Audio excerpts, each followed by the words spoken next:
Okay, good morning, good afternoon, good evening. Welcome to BWTM Sports. Another one of these videos where I'm on the move, not in the studio. So if you haven't already, please hit the subscribe button on BWTM Sports. So, also, I know that people are still asking about round for round boxing. Yes, this is still going ahead. There's some major developments going on behind the scenes. And as soon as I get any information, I think I'll be coming shortly, we will be releasing that information. There's a lot of stuff going on behind the scenes, some big stuff they're working on, and I've seen some of the stuff they're working on. So bear with me, bear with the team at Round for Round Boxing. No amount of asking questions is going to get answered until they obviously give us a release. Once they give us a release, we can release information to you. Anyway, but if you want to know what the latest is, check out the videos we've got for Round Boxing, of course. Check out Round for Round Boxing, www.roundforroundboxing.com. Follow us on Instagram, bwtmonline.com, and also follow us as well on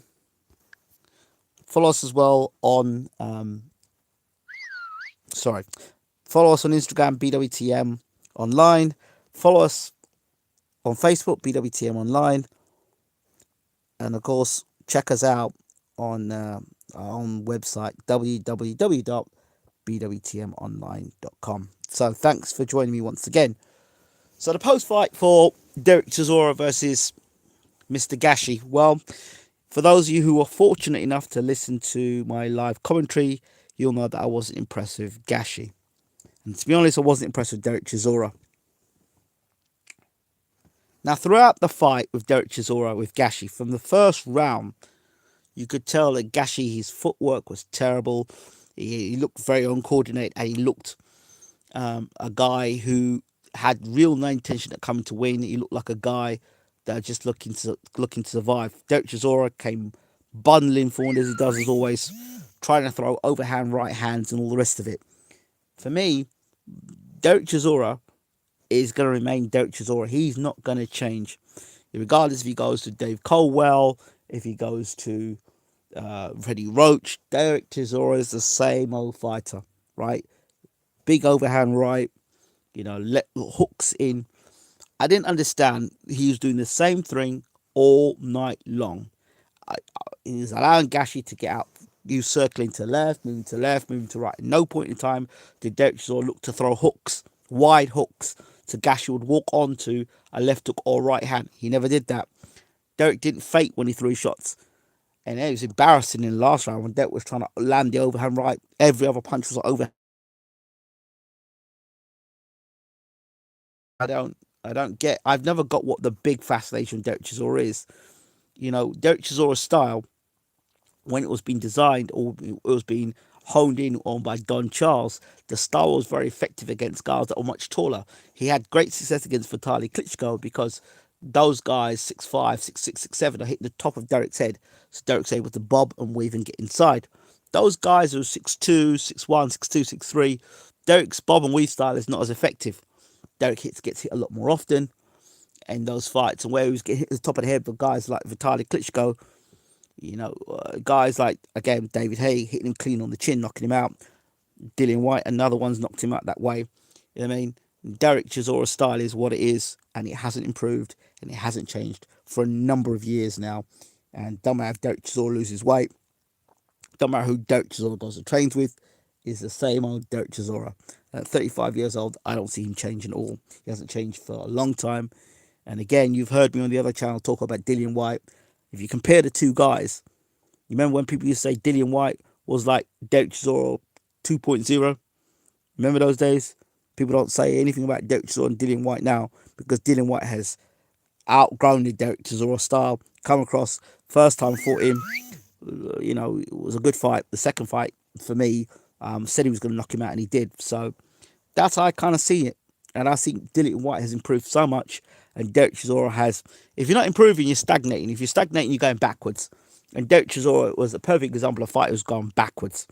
And that overhand right will work against guys who are a lot taller and silly enough to stand right in front of him.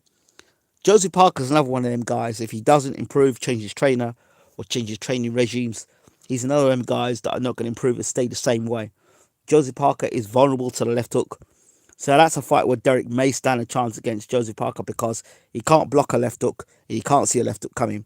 So unless his trainer changes, just same old Joseph Parker is going to turn up. And the thing is, Joseph, I'm set for life. Parker, I said this to people from the get go when the gloves are off when Dillian White was fighting him. I said he's a left hook away from being knocked out, and you saw the left hook hit Joseph Parker and drop him.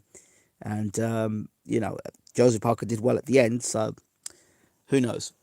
But my point is this: Derek Chisora, for me, as a top line heavyweight, he's done. He's finished, I think. And well, I don't know how. That's just terrible matchmaking. If you want to rebuild Derek Chisora, at least put him in with a guy that he can hit. At least get him in with a guy who's tailor made for the overhand right. There's so many other boxers in the world. Why Gashi? Why Gashi? Who made this terrible matchup in the first place? Who made it? It was a terrible matchup. Absolutely terrible matchup. So I don't know who made the matchup. I don't know who's behind the matchup. It was a terrible matchup. Yeah, and a terrible style. Derek Chisora's never done well against movers. So you really want a guy, when Derek Chisora's fighting, you want a guy that's going to stand in front of Derek and allow him to, tee off. That's what you want. You don't want a guy against Derek Chisora and his comeback fight after being knocked out against a mover. And then you tell me how Gashi prepares you for Joseph Parker if that's the next fight. So these matchmakers, I don't know what. If they'll say, oh, we're going to give you a light warm-up comeback fight, okay, well, then get a guy the height of Joseph Parker, who fights similar to Joseph Parker, who's not as good as Joseph Parker, and then let Chisora knock him over. At least he could say, oh, Derek's back. But it doesn't bode well for Dave Colwell and Derek Chisora, that partnership. Because, I don't even know why they're together. I don't know what they're doing together. I said the same thing about David Price when he joined up with Dave Colwell. Why is he with him? Why? What for? What's the point? It's not like he's going to improve him. And clearly, look at this fight here. Can you imagine Dave Colwell trying to shout instructions to Derek Chisora? And Derek Chisora paying him any mind? I just don't see it. Where was the double jab, Derek? Where was the left hook, Derek? Where was the right hand, Derek? Where were the wide left hooks and the wide right hands when he was circling from left to right? Where were they? Where was the double jab to back Gashi up? No, it was one jab and a wing in the right hand over the top. And as the fight went on, Gashi was getting more and more confident. And Derek never adjusted his style. Another thing that happened is Gashi kept hitting with a straight left hand all the time. And Derek was unable to make the adjustment. Gashi was hiding left hand and then throwing it at him. Loading it up and hitting Derek with it. Well, those are my thoughts on Chisora versus Gashi. We'll have to wait and see what happens after this. But if he's going to fight Joseph Parker is so different to Gashi. It's unbelievable. Joseph Parker v Chisora is going to be a good fight. Going into the fight, I'm backing Joseph Parker to beat Derek Chisora. I don't think Derek's going to improve that much.